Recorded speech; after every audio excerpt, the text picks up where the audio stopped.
প্রত্যেককে mock care for জবে স্বাগত। আজকে হিস্ট্রি মক টেস্ট 15 নিয়ে আলোচনা করছি। আজকের পর্বে মোট 20টি প্রশ্ন আছে, 20 নম্বরের পরীক্ষা এবং সময় হচ্ছে 10 মিনিট। পর্বটি শুরু করার আগে একটি কথা অবশ্যই বলে রাখা প্রয়োজন যে রাজ্য ও কেন্দ্র সরকারের বিভিন্ন চাকরি পরীক্ষার গুরুত্বপূর্ণ মক টেস্ট আমরা আপলোড করে থাকি। তাই যারা এখনও আমাদের ইউটিউব চ্যানেলটি সাবস্ক্রাইব করনি তারা অবশ্যই সাবস্ক্রাইব করে নাও এবং পাশে থাকা বেল আইকনটিও অবশ্যই ক্লিক করে রাখবে। তাহলে আজকের পর্বের প্রথম প্রশ্ন কি আছে দেখা যাক। প্রশ্ন 1, নিম্নলিখিতদের মধ্যে কে সিরাজউদ্দৌলার বিরুদ্ধে ষড়যন্ত্রে জড়িত ছিলেন না? Option A Manikchand, option B Umichand, option C Mohanlal, নাকি অপশান ডি ক্লাইভ। তাহলে এই চারজনের মধ্যে কে সিরাজউদ্দৌলার বিরুদ্ধে ষড়যন্ত্রে লিপ্ত ছিলেন না? তাহলে কোনটি সঠিক উত্তর হবে? এখানে সঠিক উত্তরটি হয়ে যাচ্ছে অপশান সি মোহনলাল। ঠিক আছে, মোহনলাল এবং মীর মদন এরা পলাশির যুদ্ধের সময় সিরাজউদ্দৌলার হয়ে যুদ্ধ করেছিল। ঠিক আছে, মোহনলাল এবং মীর মদন এরা ছিলেন সিরাজউদ্দৌলার বিশ্বস্ত সেনাপতি। আচ্ছা, পরবর্তী প্রশ্ন তাহলে কি আছে দেখা যাক। প্রশ্ন 2, ভারতের জাতীয় কংগ্রেসের প্রথম মহিলা সভাপতি কে ছিলেন? Option A Sucheta Kripalani, option B Sarojini Naidu, option C Vijayalakshmi Pandit, নাকি অপশান ডি ইন্দিরা গান্ধী। প্রশ্নতে বলা আছে যে কংগ্রেসের প্রথম মহিলা সভাপতি কে ছিলেন। ঠিক আছে, তাহলে এই চারটে অপশানের মধ্যে কিন্তু সঠিক উত্তর হবে। তাহলে এই চারটে অপশানের মধ্যে সঠিক উত্তরটি হয়ে যাচ্ছে অপশান বি সরোজিনী নাইডু।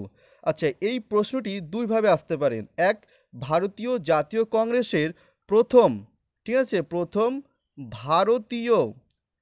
ভারতীয় মহিলা সভাপতি কে ছিলেন?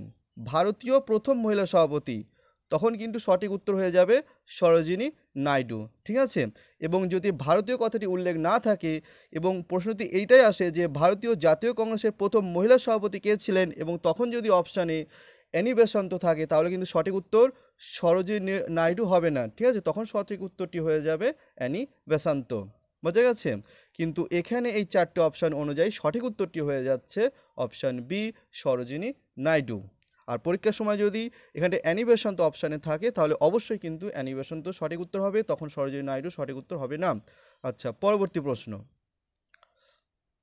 আচ্ছা, আমাদের যে Telegram channel mock care for job, তোমরা এখানে অবশ্যই যুক্ত হয়ে যেতে পারো, কারণ এখানে আমরা বিভিন্ন গুরুত্বপূর্ণ মক টেস্টের পিডিএফ পোস্ট করে থাকি। ঠিক আছে, এই মক টেস্টটি পাওয়ার জন্য তোমরা অবশ্যই আমাদের টেলিগ্রাম চ্যানেলে যুক্ত হয়ে যেতে পারো, লিঙ্ক আমি ডেসক্রিপশানে দিয়ে রাখছি।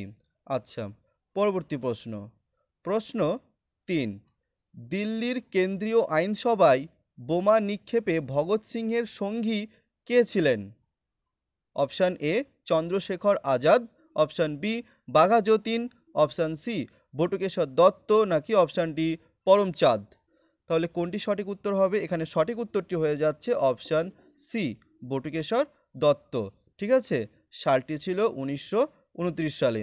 এই সময়ে ভগৎ সিং এবং বটুকেশ্বর দত্ত দিল্লির কেন্দ্রীয় আইনসভাতে বোমা নিক্ষেপ করেছিলেন। ঠিক আছে, আচ্ছা, পরবর্তী প্রশ্ন 4, স্বদেশ বান্ধব সমিতি কে প্রতিষ্ঠা করেন? Option A Ashwini Kumar Dutta, option B Pulin Das, option C Surya Sen, নাকি অপশান ডি বারীন্দ্র ঘোষ। তাহলে স্বদেশ বান্ধব সমিতি কে প্রতিষ্ঠা করেছিলেন? সঠিক উত্তরটি হয়ে যাচ্ছে অপশান এ অশ্বিনী কুমার দত্ত। আচ্ছা, আজকের যে 20টি প্রশ্ন আছে সেই 20টি প্রশ্নের মধ্যে তোমাদের সঠিক উত্তর কত করতে পারছো তা কিন্তু অবশ্যই ভিডিও শেষে কমেন্ট করে জানাবে। ঠিক আছে, তোমাদের স্কোর কত হচ্ছে তা অবশ্যই তোমরা জানাবে। প্রশ্ন 5, আলিপুর বোমার মামলায় অরবিন্দ ঘোষকে কে আইনি সমর্থন করেছিলেন? Option A Umeshchandra Bandyopadhyay, option B Surendranath Bandyopadhyay, option C Bipinchandra Pal, নাকি অপশান ডি চিত্তরঞ্জন দাস।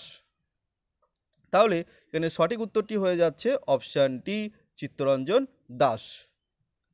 প্রশ্ন 6, সিপাহী বিদ্রোহের সময় ভারতের গভর্নর জেনারেল কে ছিলেন? Option A Lord Hastings, option B Wellesley, option C Dalhousie, নাকি অপশান ডি ক্যানিং? তাহলে কোনটি সঠিক উত্তর হবে? এখানে সঠিক উত্তরটি হয়ে যাচ্ছে অপশান ডি লর্ড ক্যানিং। ঠিক আছে। আচ্ছা, এই সঙ্গে তোমরা একটি প্রশ্নের উত্তর অবশ্যই কমেন্ট করে জানাও যে সিপাহী বিদ্রোহের সময় মুঘল সম্রাট কে ছিলেন? ঠিক আছে। আচ্ছা, পরবর্তী প্রশ্ন। প্রশ্ন 7, আমির খসরু কার সভাকবি ছিলেন? Option A Balban, option B Alauddin Khilji, option C Ghiyasuddin Tughlaq, নাকি অপশান ডি আকবর? তাহলে কোনটি সঠিক উত্তর হবে? এখানে সঠিক উত্তরটি হয়ে যাচ্ছে আমির খসরু আলাউদ্দিন খিলজির সভাকবি ছিলেন। সঠিক উত্তর অপশান বি। ঠিক আছে। আচ্ছা, আমির খসরুকে কাওয়ালির জনক বলা হয়। ঠিক আছে, এটি অবশ্যই মনে রাখবে যে কাওয়ালির জনক কাকে বলা হয়? আমির খসরুকে। আচ্ছা, পরবর্তী প্রশ্ন। প্রশ্ন 8, কনৌজে 1540 খ্রিস্টাব্দে শের শাহের কাছে পরাজিত হয়েছিলেন কে?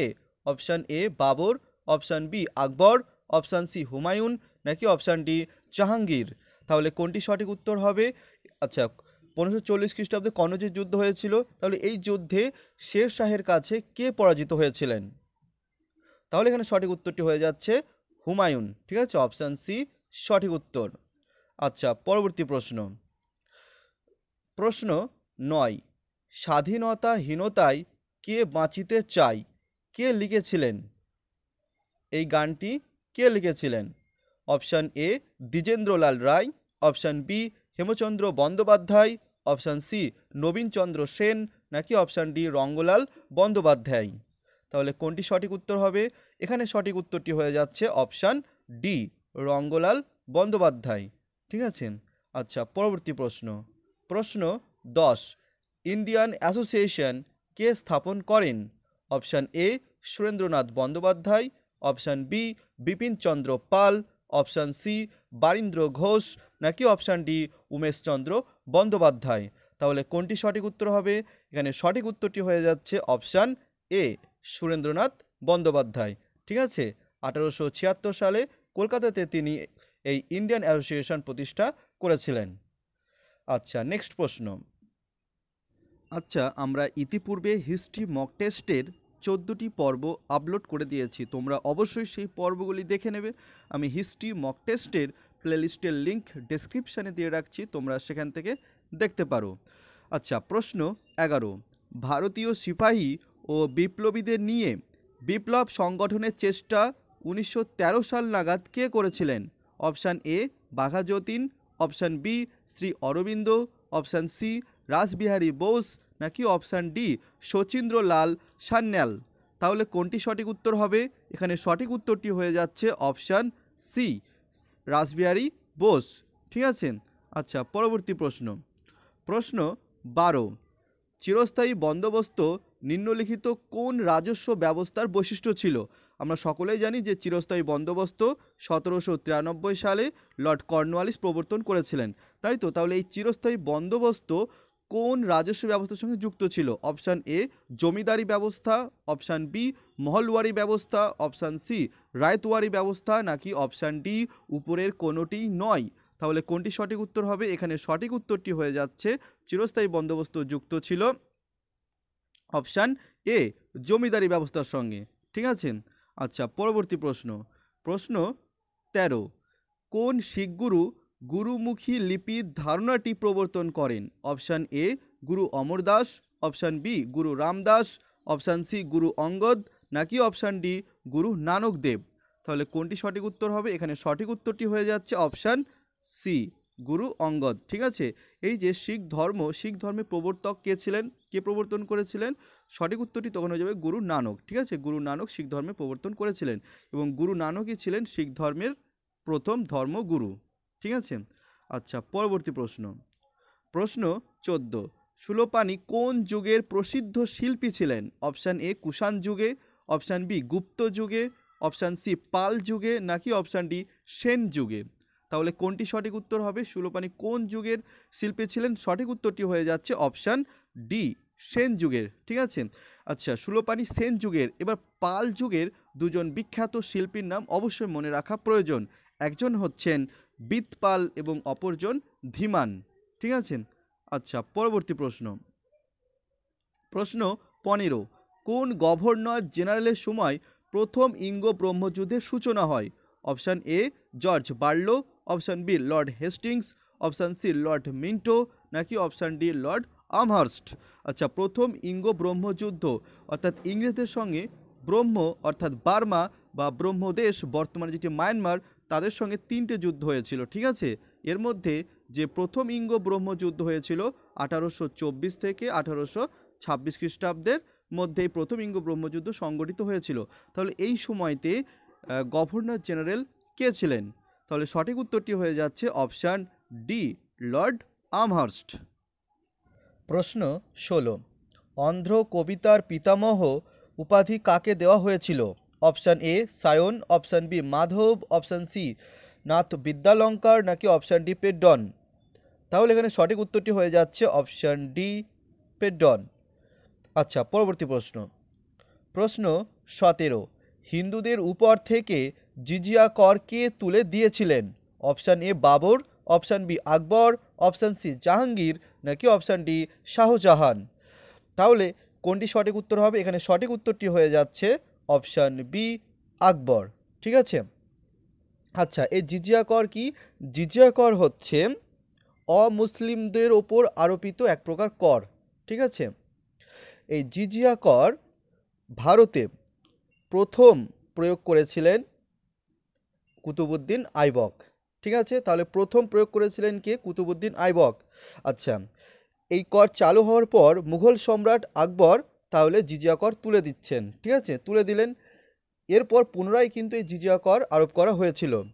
মুঘল সম্রাট আকবর তুলে দেওয়ার পর মুঘল সম্রাট ঔরঙ্গজেব এই জিজিয়া কর পুনরায় প্রতিষ্ঠিত করেছিলেন, ঠিক আছে। অমুসলিমদের ওপর পুনরায় এই জিজিয়া কর আরোপ করা হয়েছিল মুঘল সম্রাট ঔরঙ্গজেবের আমলে। আচ্ছা, পরবর্তী প্রশ্ন। প্রশ্ন 18, মারাঠা রাজনীতির চাণক্য কাকে বলা হয়? অপশান এ দ্বিতীয় Bajirao, option B Balaji Vishwanath, option C Nana Phadnavis, নাকি অপশান ডি মাহাজি সিন্ধিয়াকে। তাহলে এখানে সঠিক উত্তরটি হয়ে যাচ্ছে অপশান সি নানা ফড়নবিসকে, ঠিক আছে। আচ্ছা, পরবর্তী প্রশ্ন। প্রশ্ন 19, বাংলার স্বাধীন সুলতানির পত্তন কে করেছিলেন? Option A Ilyas Shah, option B Murshid Quli Khan, option C Hussain Shah, নাকি অপশান ডি আলীবর্দী খান। তাহলে কোনটি সঠিক উত্তর হবে? এখানে সঠিক উত্তরটি হয়ে যাচ্ছে অপশান এ ইলিয়াস শাহ, ঠিক আছে। আচ্ছা, পরবর্তী প্রশ্ন। প্রশ্ন 20, শেরশাহের সেনাপতি কে ছিলেন? আচ্ছা, এই প্রশ্নটির উত্তর তোমরা নিজেরা করবে। সঠিক উত্তরটি তোমরা অবশ্যই কমেন্ট করে জানাবে, ঠিক আছে। অপশানগুলো দেখে নাও। Option A Brahmajit Gaur, option B Dilir Khan, option C Shaista Khan, নাকি অপশান ডি জয়সিংহ। তাহলে এই প্রশ্নটির উত্তর তোমরা অবশ্যই কমেন্ট করে জানাও, ঠিক আছে। তাহলে সেই সঙ্গে আজকের মক টেস্টের 20টি প্রশ্ন এখানেই শেষ হচ্ছে। প্রশ্নগুলি কেমন ছিল তা অবশ্যই তোমরা কমেন্ট করে জানাও, এবং আমি আগের মক টেস্টের লিঙ্ক, হিস্ট্রি মক টেস্টের প্লেলিস্টের লিঙ্ক আমি ডেসক্রিপশানে দিয়ে রাখছি। তোমরা সেখান থেকে অবশ্যই আগের পর্বগুলি দেখে নেবে, কারণ প্রত্যেকটি প্রশ্ন বিভিন্ন চাকরি পরীক্ষাতে কিন্তু একাধিকবার এসেছে। এই মক টেস্টগুলি দেখার সঙ্গে সঙ্গে তোমাদের PYQ কোশ্চেনের উপর প্র্যাকটিসও কিন্তু করা হয়ে যাচ্ছে, ঠিক আছে। আর টেলিগ্রামের চ্যানেলের লিঙ্ক ডিসক্রিপশনে থাকছে, তোমরা সেখান থেকে অবশ্যই যুক্ত হয়ে যেতে পারবে বিভিন্ন PDF পাওয়ার জন্য। আর এই প্রকার আরও গুরুত্বপূর্ণ মক টেস্ট পাওয়ার জন্য আমাদের এই ইউটিউব চ্যানেলটি অবশ্যই সাবস্ক্রাইব করে নাও এবং পাশে থাকা বেল আইকনটি অবশ্যই ক্লিক করে রাখবে। তো দেখা হচ্ছে তাহলে নেক্সট পর্বে। ততক্ষণ ভালো থেকো, সুস্থ থেকো এবং নিজের লক্ষ্যে থেকো অবিচল।